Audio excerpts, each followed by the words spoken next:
Welcome to our channel. ఈరోజు మనం chicken pulao ఎలా రెడీ చేసుకుందామో చూసేద్దాం.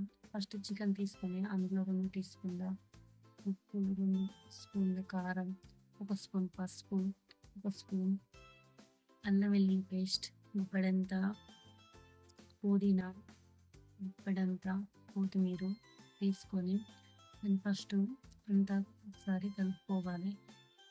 కలుపుకున్నాక దాంట్లో ఒక 5 టేబుల్ స్పూన్స్ పెరుగు వేయాలి. వేసి దాన్ని కూడా అంతా ఒకసారి కలుపుకోవాలి. కలుపుకొని అది అంతా కలుపుకున్నాక దాన్ని 1 గంట సేపు పక్కన ఉంచుకోవాలి. తర్వాత పొయ్యి మీద కడాయి పెట్టి కాస్త ఆయిల్ వేసి అందులో సాజీరా, కొన్ని యాలకులు, 2 బిర్యానీ ఆకులు, లవంగాలు, దాల్చిన చెక్క, అనాస పువ్వు అన్నీ వేసి ఒకసారి కలుపుకోవాలి. అవి కొంచెం వేయించుకున్నాక కొన్ని ఉల్లిపాయ ముక్కలు అన్నీ వేసుకోవాలి. అవి కొంచెం బ్రౌన్ కలర్ వచ్చేంత వరకు వేయించుకోవాలి. ఆనియన్స్ బ్రౌన్ కలర్ వచ్చేంత వరకు వేయించుకుంటేనే పులావ్లోకి బాగుంటుంది. ఇదిగో ఇప్పుడు బ్రౌన్ కలర్లోకి వచ్చేస్తాయి. ఇప్పుడు కొన్ని టమాటా ముక్కలు తీసుకొని ఒక 4-5 చిన్న సైజు టమాటాస్ తీసుకొని చిన్నగా కట్ చేసుకొని అవి కూడా వేసుకోవాలి. వేసుకొని ఇవి బాగా ఉడికేంత వరకు కాసేపు వేయించుకోవాలి.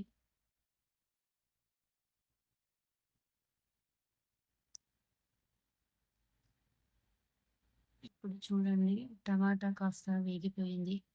ఇప్పుడు మనం అన్నీ కలుపుకొని పక్కన ఉంచుకున్న చికెన్ని తీసుకొని ఇప్పుడు ఇందులో వేయాలి.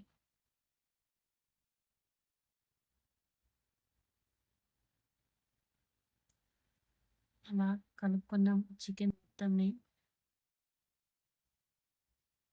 పోపులో వేసుకున్నాక అంతా ఒకసారి కలుపుకోవాలి.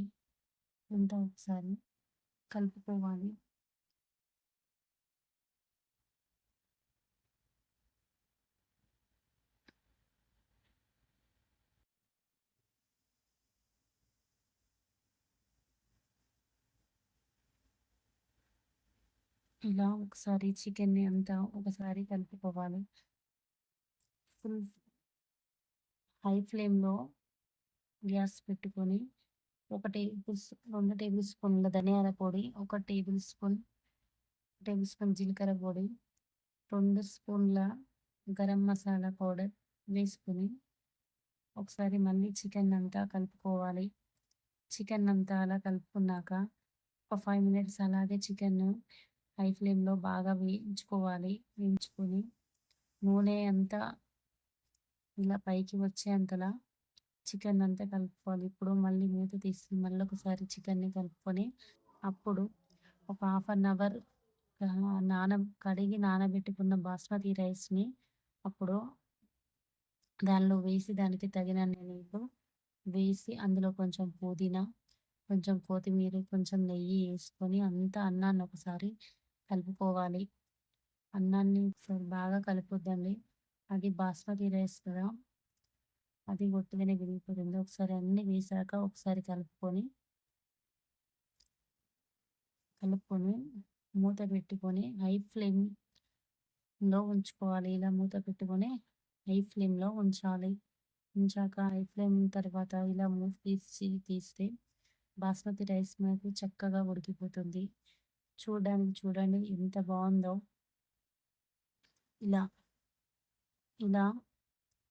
పొడిగా పుల్లలుగా మంచిగా చాలా బాగా